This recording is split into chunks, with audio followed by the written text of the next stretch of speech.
So, So we move into number 102. yes.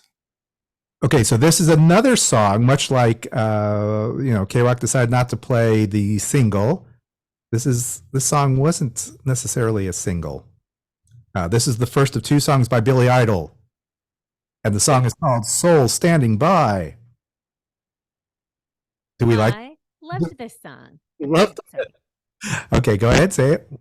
I loved this song. I did not remember it. It's from Whiplash Smile, which was released in 1986, but I think some of the singles were released in 1987 from Whiplash Smile. I, Ultimately, yes, we will talk about "To Be a Lover" next year. Spoiler alert. But like the song "Don't Need a Gun" is not on the list, mm-hmm. and "Soul Standing By" is there was no video for it. It was just another song that K Rock decided to pluck off the album and put on the air. Yeah. What did you think?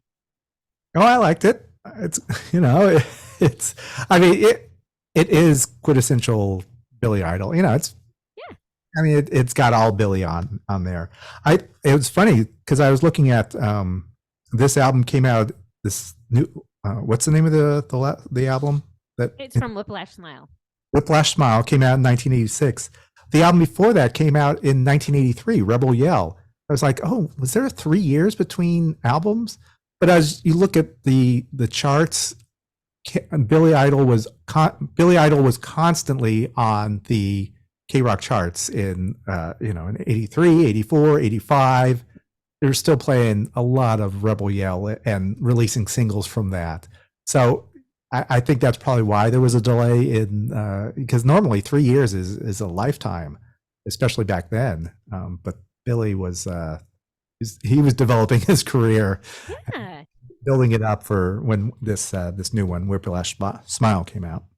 That is a long time. I guess I didn't realize that it was 3 years between, but he is ever present. He was ever present in the 80s. I don't remember ever thinking, "Oh, we need more Billy." I mean, I love Billy Idol, as you know. I can go on and on, but I as you said, songs were released, continue to be released, so you didn't realize that it was 3 years between albums. That was your whole point. Yeah. So I read, as I was doing research, I read a couple things just about him that were interesting that I did not know. Two things, which you probably do know because you know a lot. Did you know that he was at the Chateau Marmont when John Belushi died? No.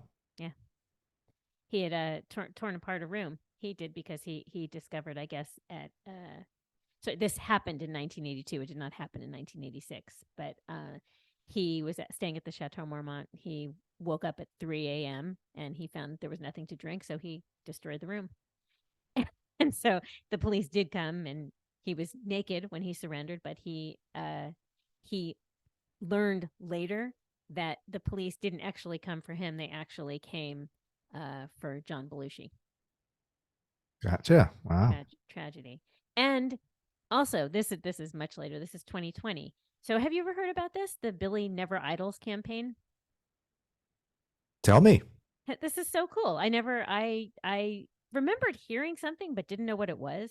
He encouraged New York City drivers to shut their engines off instead of idling in an effort to clear the air. Really clear the air. So he said we had this on the podcast actually. What? Billy Never Idols.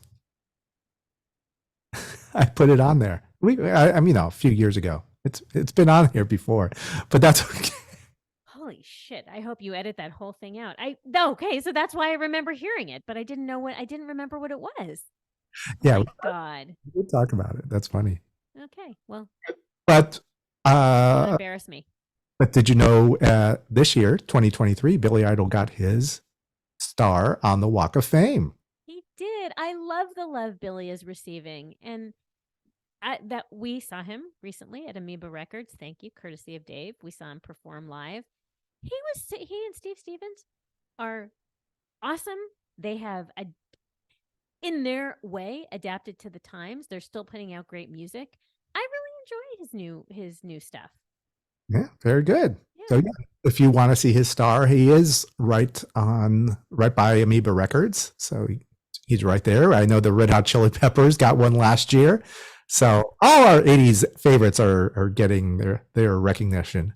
But And especially Billy, because I think Billy, although he's not from Los Angeles, he really has made Los Angeles his home.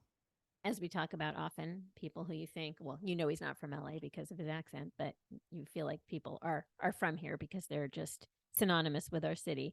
But also, you can see short clips of that the show he did at Amoeba Records on our YouTube channel at What Difference Does It Make podcast.